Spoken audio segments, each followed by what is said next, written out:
Will we have any more cabinet resignations over the next hour for our panel to react to? Well, do stay tuned. Joining me today, Bill Esterson, Labour MP for Sefton Central, and Shadow Business and International Trade Minister Grace Blakeley, Economics Editor at the New Statesman. Jonathan Isaby is Editor of BrexitCentral.com, and Tommy Sheppard is the SNP MP for Edinburgh East and spokesman for the Cabinet Office. 0345 6060 973, that's the number to call if you'd like to ask our panel a question. It can be on anything. Obviously, we're going to take questions on what's happened over the course of the last few hours. But if you want to talk about British Steel, the collapse of British Steel, the collapse of Jamie Oliver's restaurant chain, you can feel free to call with questions on those or anything else as well.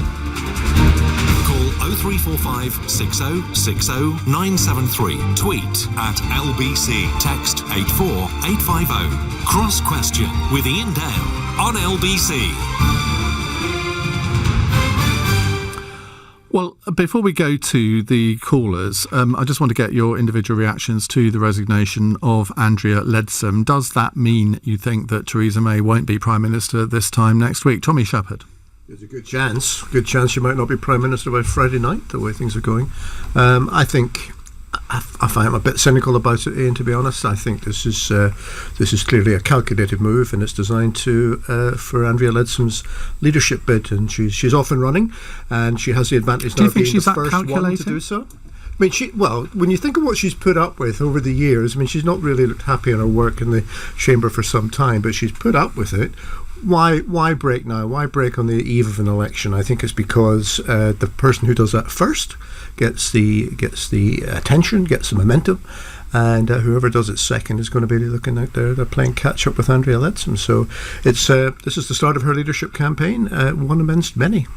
Bill Esterson, it's an open goal for you, I guess, this, isn't it? I mean, all parties have their resignations, as we know, but it is quite an extraordinary thing to happen the night before the European elections. Well, I think what has gone on over the last 3 years has been quite extraordinary. The deep divisions between Brexiteers and Remainers in the Cabinet, and the way they've completely failed to reach an accommodation that they can get through Parliament.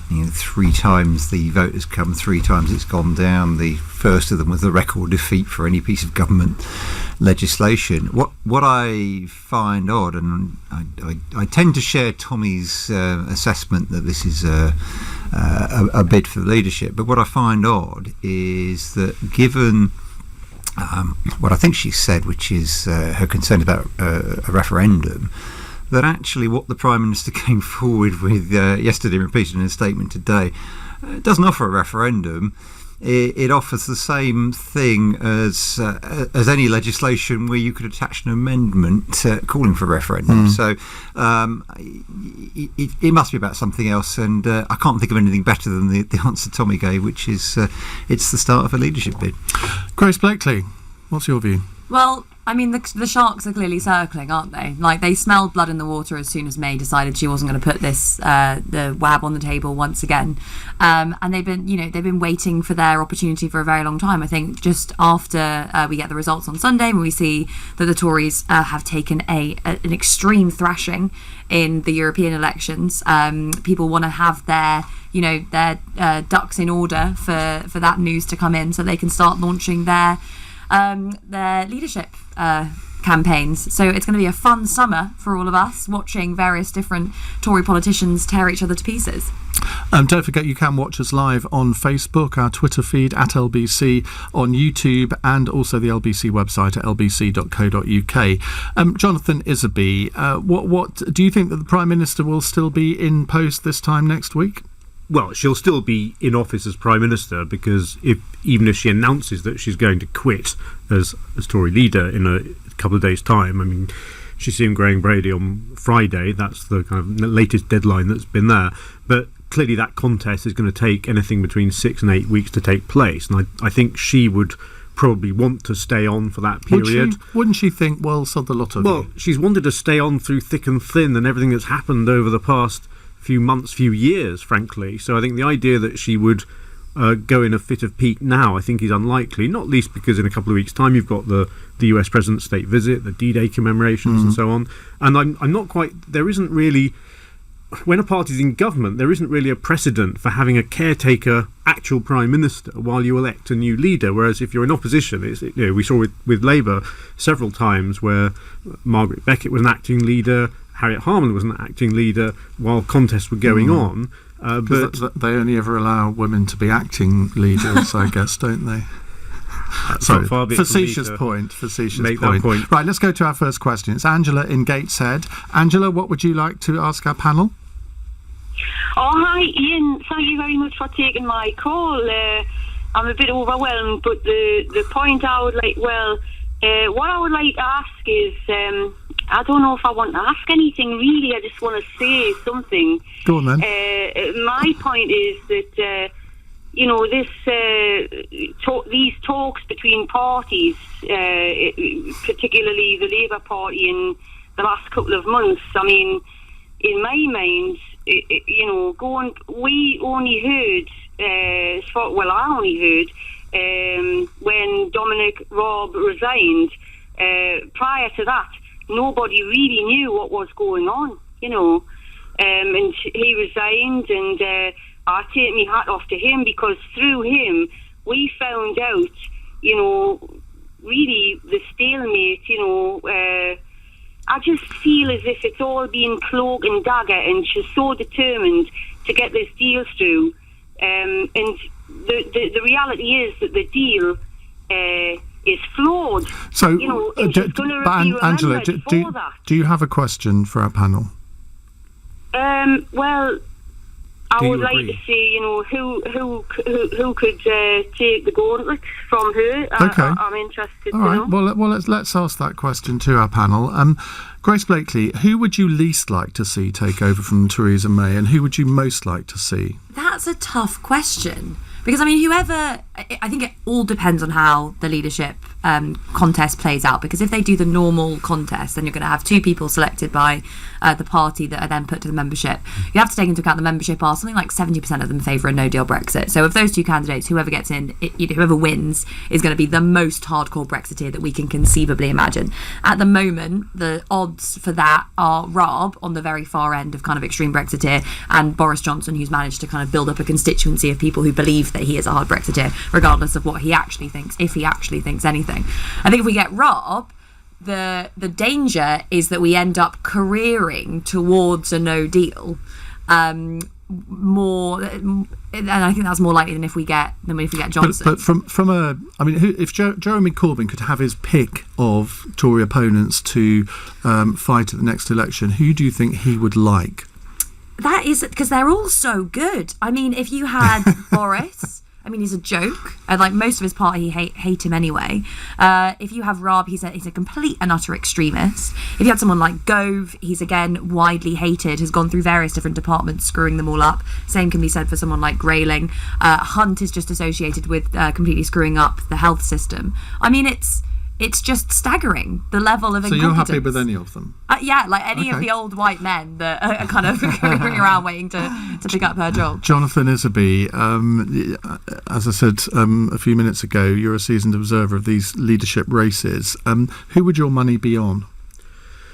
Well, of course, looking at Tory leadership contests over the last 20-odd years, the early favourite has never won, which is obviously bad news potentially for Boris Johnson, who is obviously the out-and-out bookies' favourite and has been for some time, although everyone says it's his to lose as long as he can get through to the final two. And obviously there are questions as to whether there may be maybe machinations amongst the parliamentarians in order to stop him from getting to the final two, and people talking who's the ABB candidate, the anyone but Boris.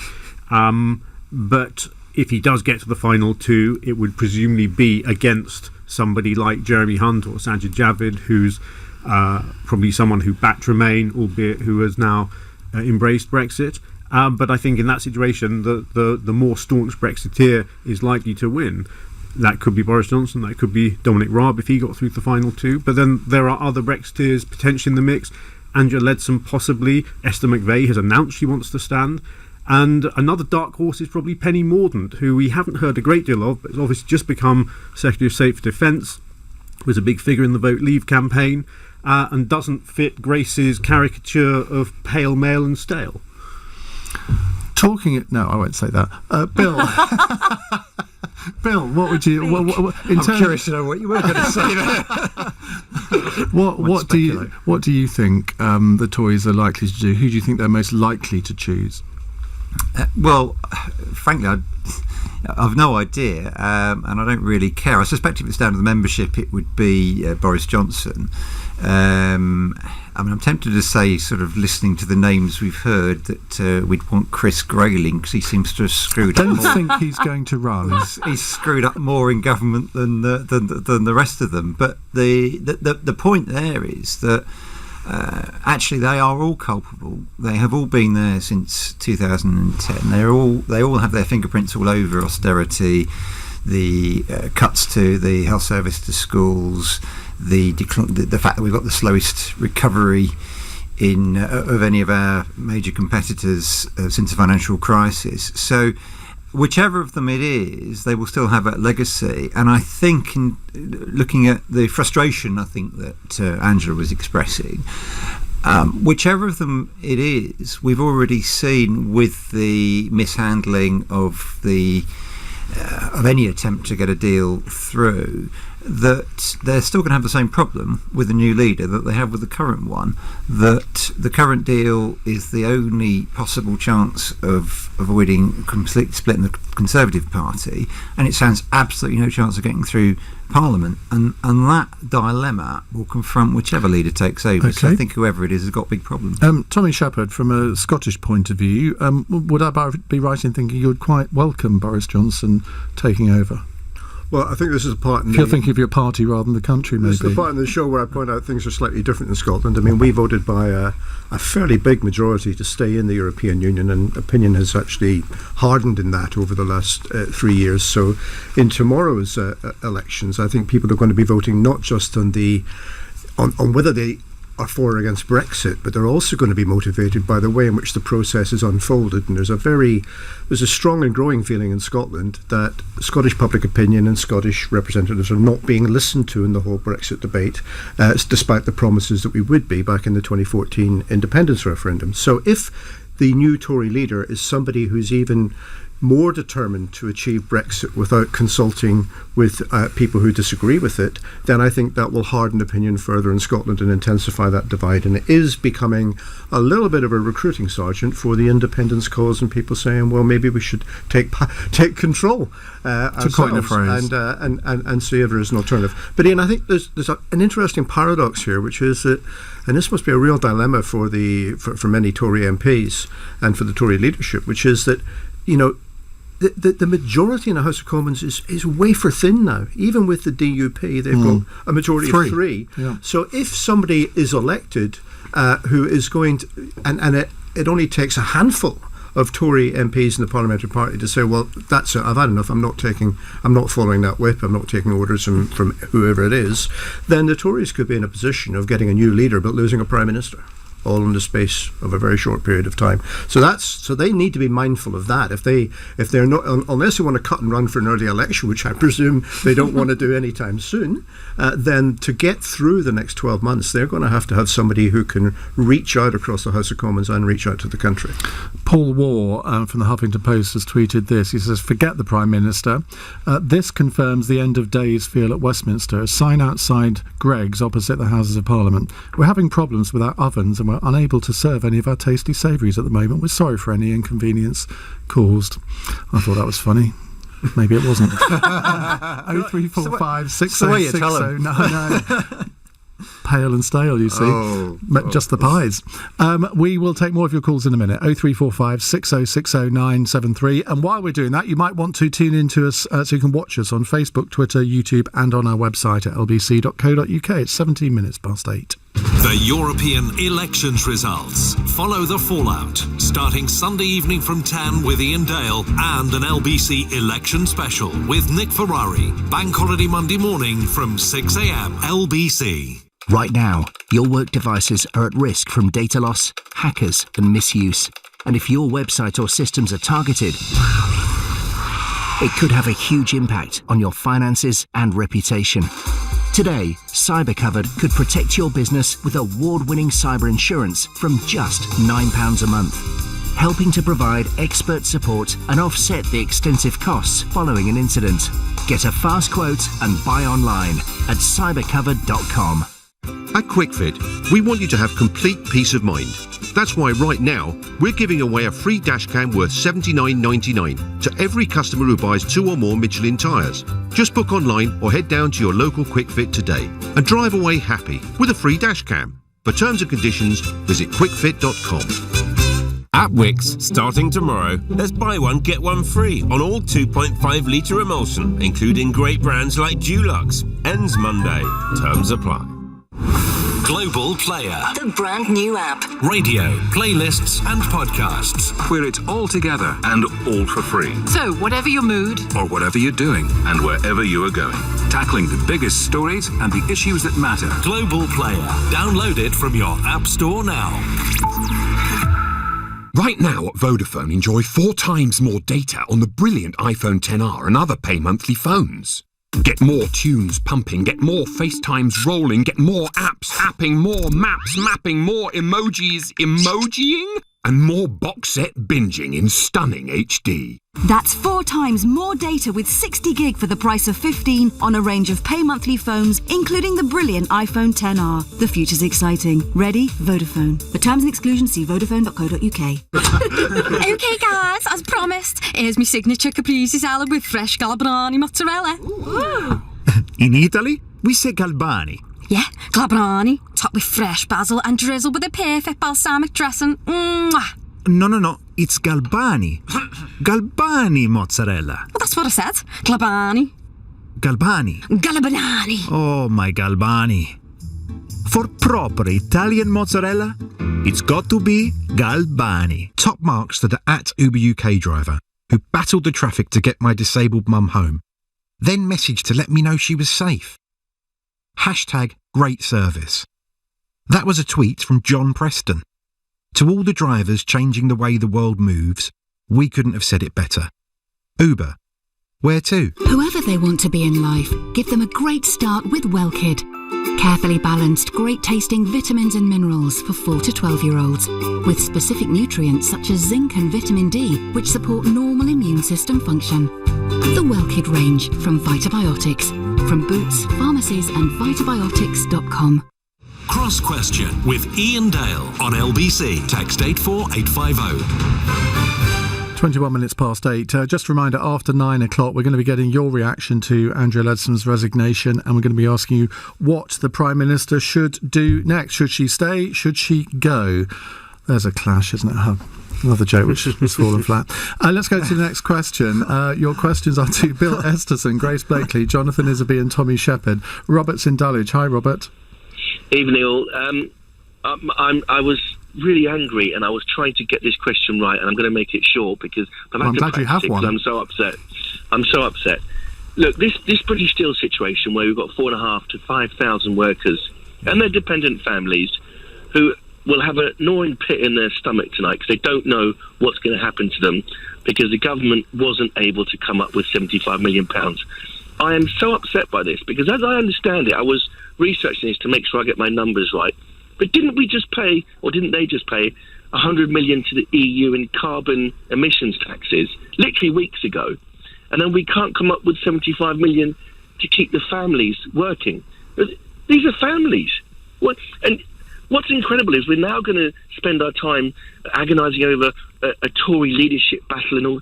People in the country are so upset with politicians because they don't seem to really understand. I'm not a steel worker, but I can imagine how terrifying it would be if I didn't know how I'm going to provide for my family. I don't get it. And you know what's even madder? If British Steel closes, the steel production goes to China, right? And then when we buy that steel eventually, because there will be a demand for it, we're buying steel from the dirtiest steel producer in the world. I've got to ask you what your question is, Robert. Sorry, so my question is, when are the Conservatives going to start understanding, and they're the people in power at the moment, that people are so angry with government and Parliament at the moment.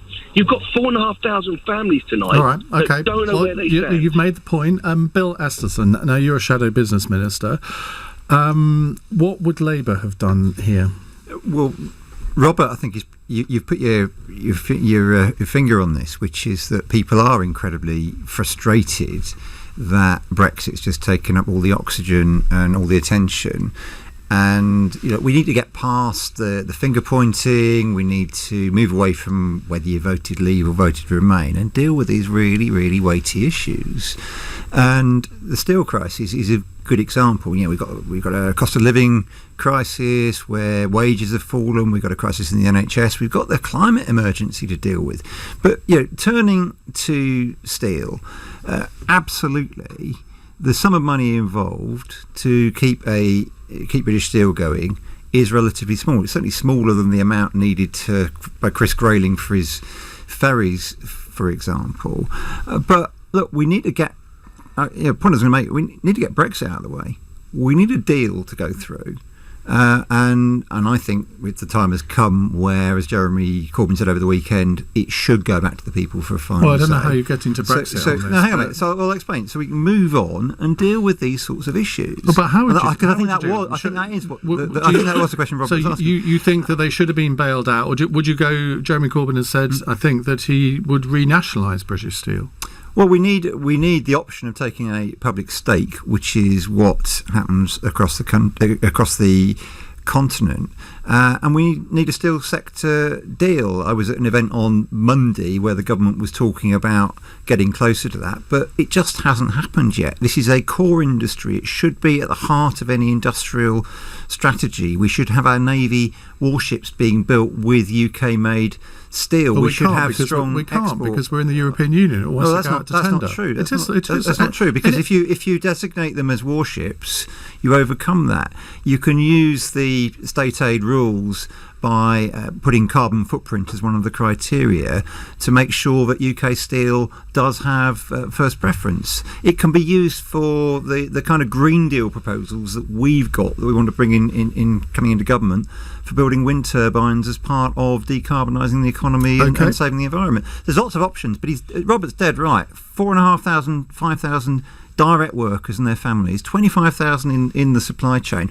If government's responsibility isn't to look after this kind of core industry, the workers and their families, what is it there for? Jonathan Isaby, why is it that we can spend billions of pounds bailing out banks, but we can't spend £75 million bailing out the steel industry? Well, I think you hit the nail on the head there, that there is an issue about European Union state aid rules. It's not true, I've just explained it. Well, no, I sat in the press gallery watching the statement from Greg Clark on this afternoon, and actually it was Parliament at its best. Actually, there was quite a sense of bipartisanship between the two front benches. There are MPs, both Conservative and Labour, who represent communities which are affected by this in Scunthorpe, on Teesside, and you got an absolute sense that both parties want to do everything they can to ensure that British Steel continues to operate, and the government are actively working to help try and look for a buyer for it. But Greg Clark said in terms it would be unlawful for the government simply to pour millions and millions of pounds into it, and what he didn't say is because we are in the European Union. Well, that's not true. Well, that is interesting, because I tweeted something like that last night and got completely assailed for it, even by one or two tax lawyers as well. So it's absolute rubbish, because state aid is all about competitive advantage, and just because you bail out a company, that doesn't necessarily give them a competitive advantage. Can I very quickly come back, because there's two things. One is business rates. We have very high business rates, and we have electricity prices that are double what they are in France, and those two factors and a number of others as well make it very much harder for our steel industry. Those are not state aid issues. Those are things the government could do, and the government has said it will do, and it needs to. I take the point about a bipartisan approach to this, but those are things that the current government needs to get on with. Grace.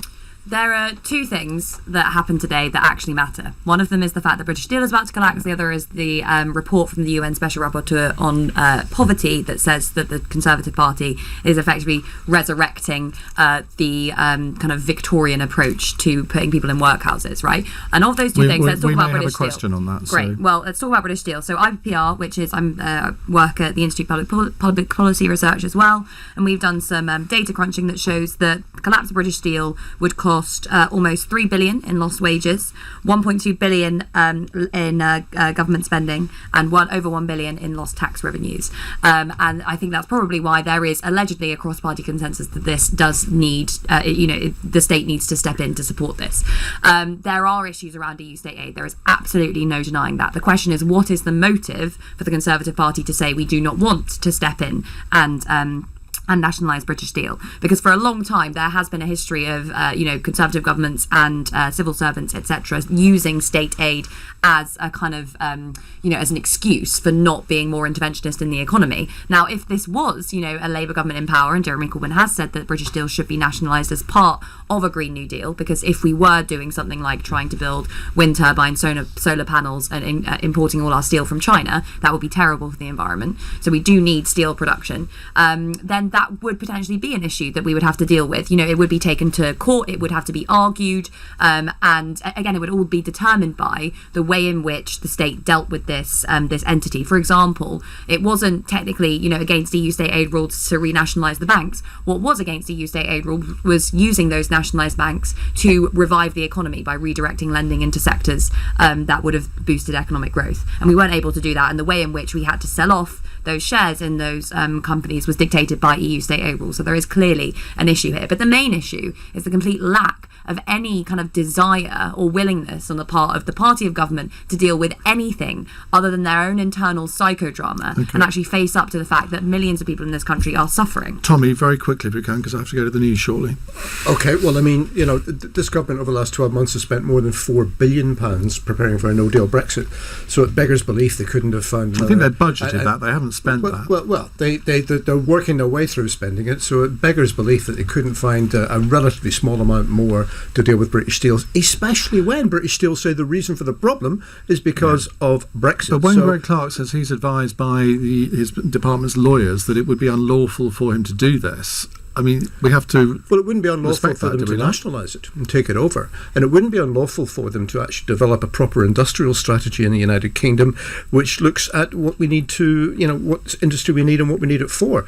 Whilst this is happening, we're about to have the biggest ever investment in North Sea wind turbines, more than £2 billion. And there's a very real danger now that the shells for those turbines will be constructed on the other side of the world and shipped here. That's ridiculous. Okay. This should be planned much better. Tommy Sheppard, Jonathan Isaby, Grace Blakeley, Bill Esterson with me until 9 o'clock taking your calls. Lines are open 0345 6060 973. It's 8:31. Rachel Garish has the LBC News headlines.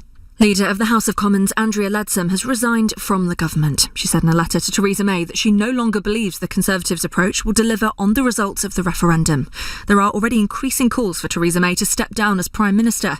The influential Conservative 1922 committee met earlier and decided not to change the rules to try and force her to go, but it's expected she will meet the group's leader, Sir Graham Brady, on Friday. Labour is criticising the government after British Steel was put into compulsory liquidation, putting around 25,000 jobs at risk. Ministers gave the company a loan just weeks ago but refused to offer more funding to the owners. They claim it'd break state aid rules. And a memorial service has been held to remember the victims of the Manchester Arena terror attack. 22 people were killed in the bombing at a concert 2 years ago. LBC weather, windy and wet for parts of northern Scotland overnight. For the rest, dry but chilly with some fog and frost patches. The low down to 1 Celsius. The European elections results. Follow the fallout. Starting Sunday evening from 10 with Iain Dale and an LBC election special with Nick Ferrari. Bank holiday Monday morning from 6 a.m. LBC. Imagine, if you can, days that get longer by the minute and warmer by the mile. Picture the rotation of an infinite sky becoming bejeweled with stars as the sun slinks away into the sea. Now, turn up the music and dance until dawn. Sail beyond your imagination. The Transatlantic Crossing by Cunard. Discover more at cunard.com. APTA and ATOL protected. You've got plenty going on between now and August the 29th, so here's the question. Do you have the time to make a PPI claim before then? If not, don't panic, because here at the Claims Guys, we do have the time and the experience to manage the claims process for you. So if you've got more important things to do than manage a PPI claim, just text ANSWER to 66777. Text ANSWER to 66777 now. The Claims Guys. Alternatively, you can complain free to your lender or the Financial Ombudsman. If you're going on a road trip this spring, pop into QuickFit first. With our range of free safety checks, we'll look over your tyres, brakes, battery and more to make sure your car is ready for the big getaway. Book online or head down to your local QuickFit today and drive away happy. Right now at Vodafone, enjoy 4 times more data on the brilliant iPhone XR and other pay monthly phones. Get more tunes pumping, get more FaceTimes rolling, get more apps apping, more maps mapping, more emojis emojiing, and more box set binging in stunning HD. That's 4 times more data with 60 gig for the price of 15 on a range of pay monthly phones, including the brilliant iPhone XR. The future's exciting. Ready? Vodafone. For terms and exclusions, see vodafone.co.uk. Fraudsters are getting more and more sophisticated, and it's easier than ever for people to make an honest mistake and lose their money. TSB doesn't think anyone should have to pay for being an innocent victim of fraud on their account. That's why they've created the TSB Fraud Refund Guarantee. To find out more, visit tsb.co.uk. Terms and conditions apply. Just had one of the best Uber rides ever with this guy. Went out of his way showing me all the sights of London. Literally the best. Hashtag superstar service. That was a tweet from Hugh Roberts. To all the drivers changing the way the world moves, we couldn't have said it better. Uber, where to? Sail beyond your imagination, with days that get longer by the minute and warmer by the mile. Discover more at cunard.com. ABTA and ATOL protected. Leading Britain's conversation. Cross Question with Iain Dale. Tweet at LBC.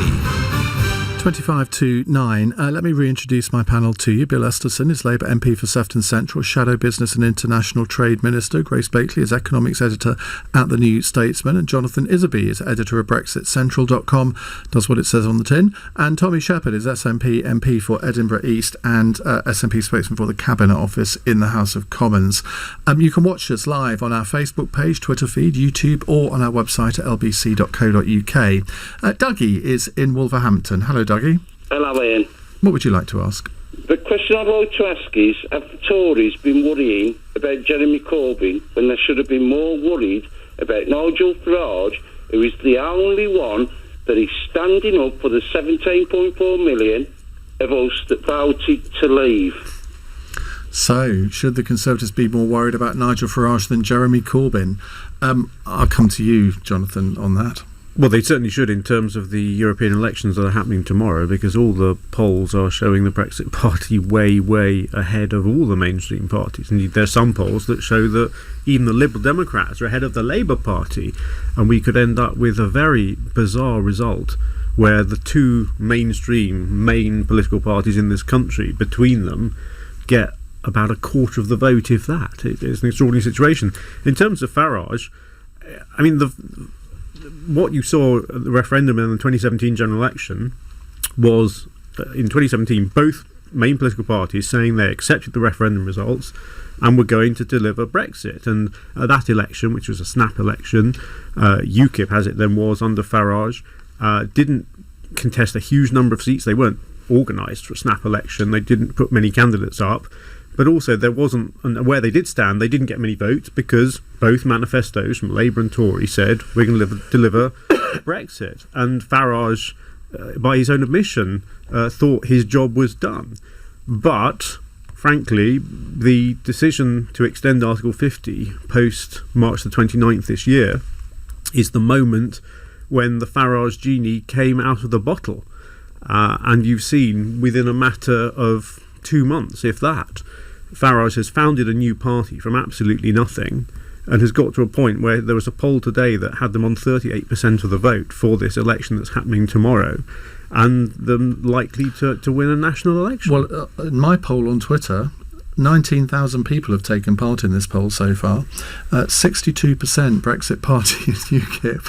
31% Lib Dems, Change UK, Green, or the SNP and Plaid Cymru, and 3% for the Conservatives and 4% for Labour. Now, I don't pretend that the real result is going to be anything like that, but Grace Blakeley, what do you think is going to happen here, not just in the European elections, but do you think, as Dougie asked, that Nigel Farage is a bigger threat to the Tories than Jeremy Corbyn? Well, I mean, Farage, in terms of electoral calculations at the moment, is definitely a bigger threat to the Tories in the European elections because he is eating away at the vast majority of their vote. If you look at where the Tories are losing vote share, and they're some losing of Labour's as well. Well, yeah, to an extent. But I mean, it's an existential threat for the Conservative Party. Having said that, I think it's very clear that coming out of these elections, as I said at the beginning, there are going to be lots of people looking around and saying, well, clearly, unless we have a much harder and clearer Brexit position, then we're going to lose out electorally. And that may end up as going into a general election in which the Conservatives take the Brexit position and Labour take the Remain position, which does seem like kind of where we're going, both in terms of the internal party conversation and in terms of looking at the kind of wider electoral calculation. The other potential option is that we get a very Brexity Conservative leader. They try and do no deal.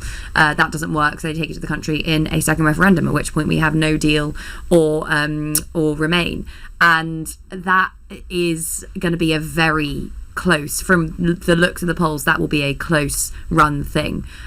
So I would kind of caution against all these second referendumers who were on the Remain side saying we need a second referendum, because you have no idea how that might end up. I think it's also worth pointing out that the Farage is a problem for Labour as well. What we're going to see on Sunday is results that are counted by, yes, their regions, and you get the southeast of England, the northeast, Yorkshire and Humber and so on, but each individual council will count the votes for their council, and we will know the breakdown in Sunderland, in Ashfield, in Gateshead, in Mansfield, places which were traditionally Labour strongholds, South Wales, where frankly you're going to see the Brexit Party, I think, storming way ahead, and that should ring alarm bells for Labour MPs in those areas too. And Bill, is your area one of those areas in Sefton? Is that a bit Brexity? Well, we all have Brexit leave voters, but look, I think the important thing to say is that we've got to get past the stage where it's about who voted Leave and who voted Remain. We've got to be able to move on and find a way forward. I mean, that's why I touched on earlier this point about the importance of, because we haven't found a way through it, we haven't got a deal through, whatever we can get through, and whether that's the Prime Minister's deal, which is still the only deal that's been negotiated, or something else, that the public have the final say on it so that we can move on, and then we can start moving on? That's going to open up the divide again. Hang on, so that we can then start to talk about the steel crisis and the NHS and living standards. So you're advocating a second referendum, come what may? I think we got to the point where there isn't any other way of breaking the deadlock. And how does it break the deadlock? Well, look, the reason Nigel Farage is doing so well, and he clearly is going to take votes off both main parties. Yes, it's more of an existential threat to the Tories, but I certainly don't underestimate the damage he will do to us. But the only way to do this is to move past it, so we can move on to the other domestic issues, which actually I think your first two callers really want us to be concentrating on, given the topics that they raise. Tommy Sheppard, how do you think the Conservatives, or do you think the Conservatives should be more concerned by Nigel Farage or Jeremy Corbyn? Well, in the short term, Nigel Farage. I mean, I think it's quite clear there is, Conservative voters are deserting the Tories in much greater numbers than Labour voters are deserting the Labour Party and going to the Brexit Party. I mean, to some extent, that's happening even in Scotland as well, which was a big Remain voting area. The last poll I showed put both the Conservatives and Labour in Scotland under 10% and unlikely to win a seat in the elections tomorrow. The SNP hasn't been dented by that and is still very much out in front. But your caller referred to Nigel Farage standing up for the 17.4 million people, and we continuously get that number bandied about. I mean, this may be an inconvenient truth, but consistently the polls show that at least 3 million of those people have now changed their mind. And an awful lot of people... Where are these polls? I've never seen them. If you look, there is now a consistent average of polls over the last 12 months that shows Leave 46, Remain 54. So, that's the equivalent of about 3 million out of your 17 million people. Is anyone going to listen to those people? I think we have to look at what happened during the last campaign, because it was clear that before that Remain had a massive lead. No one in a million years ever thought that we were going to leave the European Union. And what happened was that the Leave campaign very successfully built on a decade of economic stagnation, of rising inequality, of rising regional inequality, and said to people, you need to give the elite a good kicking. Yeah. If after several more years of wage stagnation, of economic failings, and of a government that cannot get its act together, we think that anti-elite message is going to be less resonant, I think that the people advocating for a second referendum have another thing coming. Okay, Jonathan. I was simply going to reiterate what Grace said, that absolutely the polls before polling day in 2016 said Remain were going to win, and they lost. So a small margin in favour of Remain now is not necessarily you'd still want another referendum. No. But the other inconvenient truth I wanted to point out is that more people voted Leave in 2016 in Scotland than voted for the SNP in 2017. This myth is there that Scotland is the land of Remain. 38% of people in Scotland voted Leave, and about 300,000 or 400,000 of those were SNP voters. Absolutely, and I very much respect their opinions. And there were many reasons why people voted Leave, not all of them bad. A lot of people voted Leave because they felt, powerless in their everyday lives. They wanted to see control come back to their communities and back to Scotland. And they are now bitterly disappointed, because what's actually been happening, the reality of Brexit, is that many of the powers on return from Brussels are not going to Scotland. They're being parked in Whitehall. And worse, a new set of UK rules are being brought in, justified by Brexit, in order to constrain the existing powers of the Scottish Parliament. So obviously there are people in Scotland who support Brexit. There are still people in Scotland who support Brexit, but they are in a minority. But unlike the situation in the UK, Jonathan, we want to listen to those people, understand and empathise with what they're about, and try and have a constructive, positive vision of the future that actually delivers for them as well. But this question was about Farage, wasn't it? Can I just pick... Sorry. Why are people voting for Farage? They are voting for him, I presume, tomorrow in very large numbers. Relatively, I mean, we don't know what the turnout will be, but if it's normal turnout, it'll be 6 or 7 million, which will be a lot more than the Tories or we're likely to get. And we've got to understand this. People are saying they are deeply frustrated by what is happening, and we've got to find a way past it. And it's about unlocking this deadlock. It's about being able to move on. And I do come back to this because you made the point 3 times already. So I don't know why you're making it 4. That's generally the idea. But look, until we get to that stage, we are going to see Nigel Farage and something much worse being turbocharged. Look, in the northwest of England, we've got Tommy Robinson. There must be a chance. I mean, I've no idea how many votes he'll get. But you've just given him some publicity. I don't even know why you mentioned him. No, but people know he's standing in. I mean, God help us if we go down that road. It's about more than simply just moving on and giving people saying that the politics is in deadlock and when we can move forward and all hold hands and be nice. It's actually about recognising the fact that over the last decade, inequalities have arisen in this society that are completely and utterly unjustified, that are basically Victorian in their nature, as the UN Special Rapporteur on Poverty has suggested today. And that combined with that, many people feel completely disenfranchised, locked out of our political system, locked out of democratic engagement. Our politics is far too centralised, whether that's nationally centralised or all these powers being sucked up to the level of the European Union. And actually what we need is much more democratic grassroots engagement to get people to kind of get involved in politics. And this and actually say, and that's what Nigel Farage is doing. Well, no, but this is why over the long term, Nigel Farage has one thing, right? He has one thing. He's come back to this one thing over and over again. This is why over the long term, the Conservatives should be worried about Jeremy Corbyn, not just because he's part of the Labour Party, but because he has a movement surrounding him that is based on young people who are saying, we have had enough of living in a society that is completely sick. There is another phenomenon. And just completely divided economically as well as politically. There is another phenomenon, and this is Remainers who want to respect the referendum, who are going to vote for the Brexit Party tomorrow. And believe me, there are a number of those. I said this to Tony Blair the other day, and he looked rather quizzical at the beginning. But anecdotally, there are quite a few people who are going to do that. Just before we go to a break, Mrs. Trellis texts, Iain, can your panel advise me, should I be laughing or crying? I'm going to leave that as a rhetorical question. It's 8:47. Eddie Mair, Monday to Friday from 4 p.m. on LBC. The man responsible for our security is guilty of breaching the Official Secrets Act in the Prime Minister's judgment. You're not prepared to accept that judgment? Like at least 17.4 million people, we have found the Prime Minister's judgment to be severely... What about the 70 million people in this country who rely on the Secretary of State for Defence keeping secret? Eddie Mair, Monday to Friday from 4 p.m. LBC. For specialist advice on smart technology to help cut heating bills, visit swirlheating.com. Rely on us to keep you warm. Fraudsters are getting more and more sophisticated, and it's easier than ever for people to make an honest mistake and lose their money. TSB doesn't think anyone should have to pay for being an innocent victim of fraud on their account. That's why they've created the TSB Fraud Refund Guarantee. To find out more, visit tsb.co.uk. Terms and conditions apply. The feel of hot rubber on tarmac. The smell of petrol in your nostrils. High-quality adventures need high-quality tyres. Michelin tyres. Tyres that run for miles. Tyres that fun for miles. A tyre that makes other tyres cry when they look in the mirror.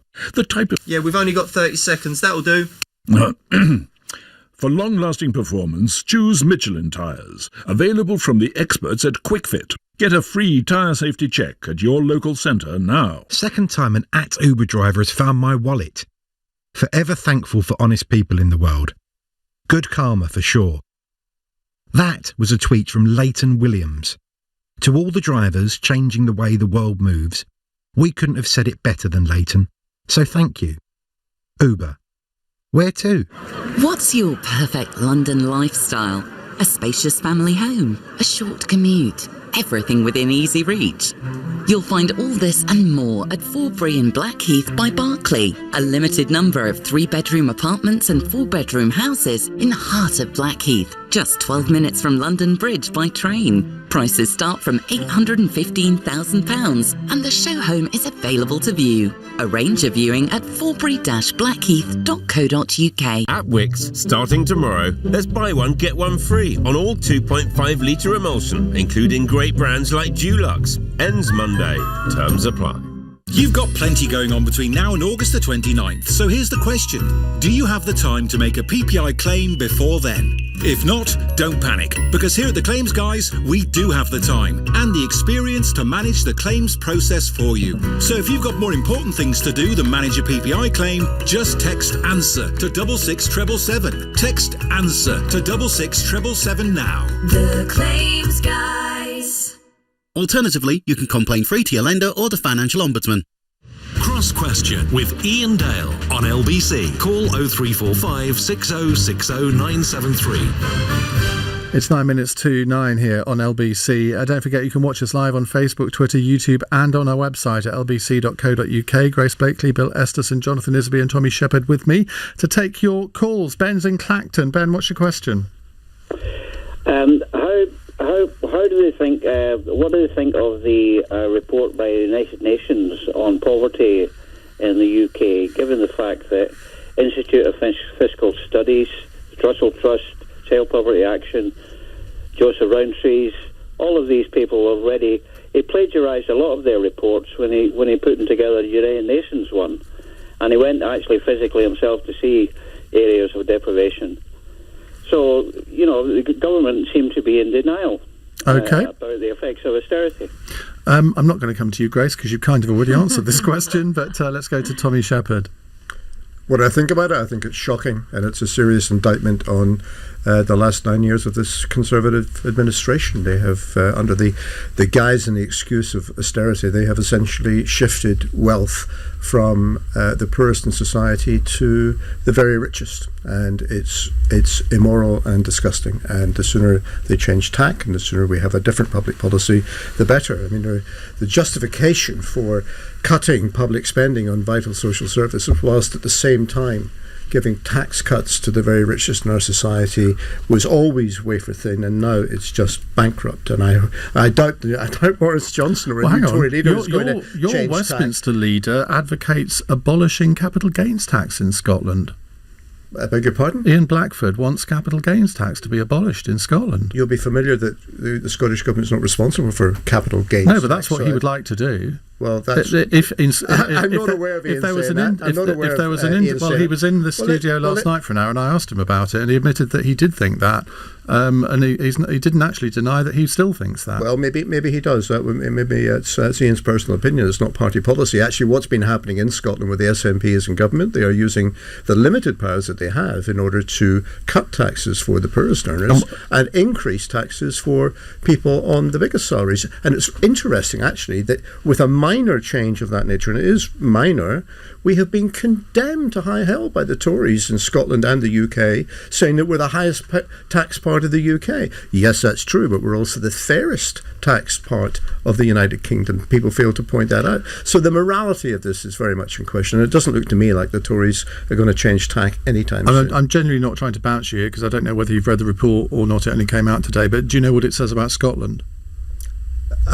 No, I haven't. But I mean, Okay. I wouldn't be at all surprised if things are quite atrocious. There's gross inequality all over Scottish society. We try and do what we can in the Scottish government and local authorities, but that is all within the framework, the financial framework of what is set at Westminster. Okay. That's why I want Scotland to have the independent power to be able to do these things itself. Jonathan?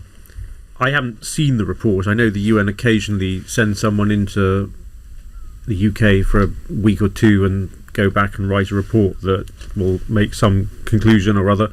I mean, Tommy talks about the amount of tax that people are paying at the top. I think I'm right in saying that right now the top 1% pay a bigger proportion of the total tax bill than has ever happened because they're making in history. All the money. Because they're richer than ever before. We have a ridiculously unequal society. Well, they are contributing filthy about rich 29-30%, I think, of the total largely tax bill. on the back of massive increases in their property and financial wealth that have been driven by a quantitative easing programme that have seen young people locked out of the housing market. And that tax is then funding the welfare budget, which I think is £9,500 billion or other, which has been cut substantially and has yet to be cut. Most of which is still. pensions. Bill?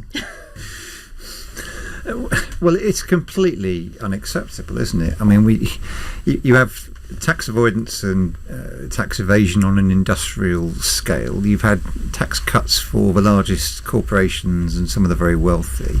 At the same time as you've got a report, I mean, this is how bad it is. They're saying that this is like bringing back the workhouse for the 21st century. We've seen since 2010 cuts in the social security budget that have seen people going to food banks, completely botched introduction of universal credit that sees people paid so late that they rely on food banks, a benefits system where the sanctions regime is clearly designed, in the words of the UN rapporteur, it's a draconian way of designing something that deliberately targets some of the poorest and most vulnerable in our society. 14 million people living in poverty, over 1 million of them in abject poverty. It's an absolutely damning indictment of this government. It is not the way to proceed.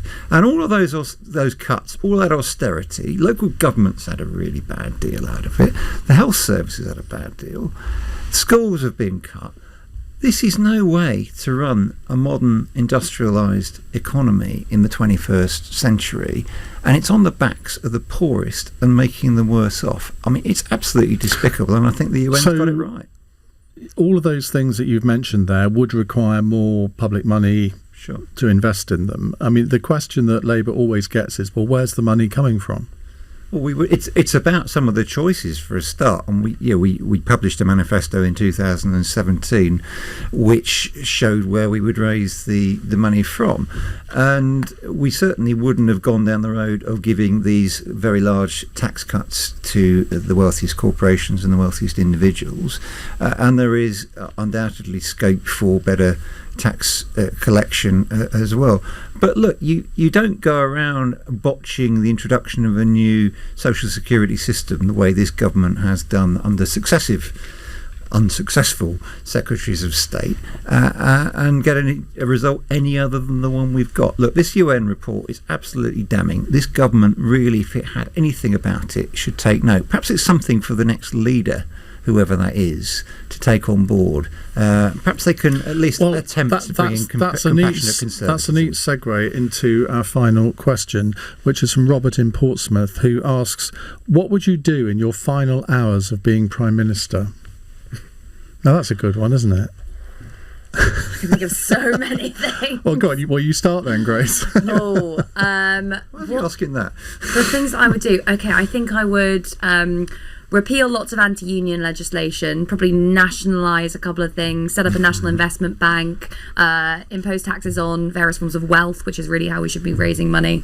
You do that in your last few hours. Shouldn't you have done that I feel in the like previous few years? Well, I'm thinking if I've got an hour as Prime Minister, the things that I would prioritise. I'd do two things, Iain. Tommy? I'd have a proper real living wage in this country, and I would pay it to everyone so that you don't have young workers working for £5 or £6 an hour in poverty wages. And I would also scrap Trident so that we would spend the money on social welfare rather than weapons of mass destruction. I think Robert was hoping for some amusing ones. I don't know if we're going to get any.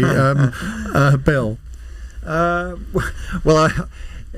I would certainly make sure that the tackling the climate emergency was absolutely number one priority, front and centre, and leave a legacy for future generations. Well, it very much isn't. I'm desperately trying to think of an amusing one. Maybe deface some of the paintings in number 10 on the staircase. Oh, that'd be a good one. Move Jonathan. Parliament to Birmingham. Oh my goodness! I'd have legalised that's just a good idea. That's Jonathan. I dare say if you in your final hour, you'd probably want to perhaps recreate one of the scenes from Love Actually, where Hugh Grant dances around and then slides down the banister. Okay. That's a fun answer rather than a worthy answer like everyone else has given. Very good. Yeah. Make mad passionate love on the cabinet table. That'd be a good one, wouldn't it? Could legalise cannabis. How about that? Oh, that's a really good one. I think it's time for the end of the show on that note. Tommy Sheppard, thank you very much. Grace Blakeley, Jonathan Isaby, Bill Esterson, good to see you. You can, of course, if you've missed any of today's programme, it's available on a podcast which should be up later tonight. Well, coming up in the next hour, we are going to look at the consequences of Andrea Leadsom's resignation from the government and also ask